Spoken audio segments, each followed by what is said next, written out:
এমনটা শোনা যায় লোকমুখে মুড়ি খাওয়ার পরে পানি খেলে নাকি পেটের ভিতরে মুড়ি ভাসে। আবার তো অনেকে এইটাও বলে এই মুড়ি ভাসতে ভাসতে নারী বুড়ির সাথে জড়িয়ে যায়, এর ফলে মানুষের মৃত্যুও হয়। এইটা কতটুকু সত্যি ধারণা তা কি আপনারা কেউ জানেন? আসলে এইটা পুরোপুরি একটি ভুল ধারণা এবং লোকমুখে চলা একটি প্রচলিত কথা।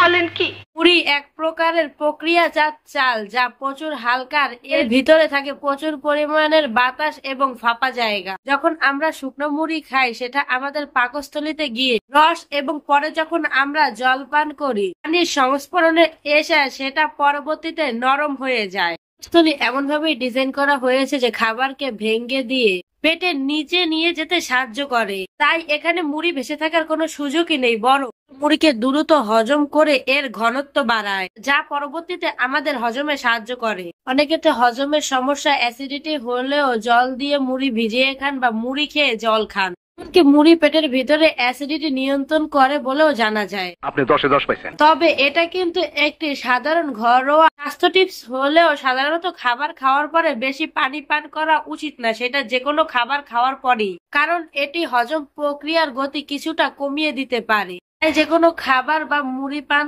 করার কিছুক্ষণ পরে পানি পান করাই ভালো। এখন একটু সংক্ষেপে বলি, এই সময় কম, শুরু করো। মুড়ি খাওয়ার পরে পানি খেলে পেটের ভিতরে মুড়ি ভেসে থাকে এই ধারণাটি সম্পূর্ণই ভুল। এটা সম্পূর্ণ একটি লোকমুখে পরিচালিত একটা কথা। তো আপনারা আজকের পর থেকে কেউ এই ব্যাপারটা নিয়ে প্যারা খাইয়েন না। তো আমার এই ভিডিওটি ভালো লাগলে লাইক করেন, কমেন্ট করেন, আর এই ভিডিওটির মাধ্যমে উপকৃত হলে আমাকে কমেন্টে বলে যান।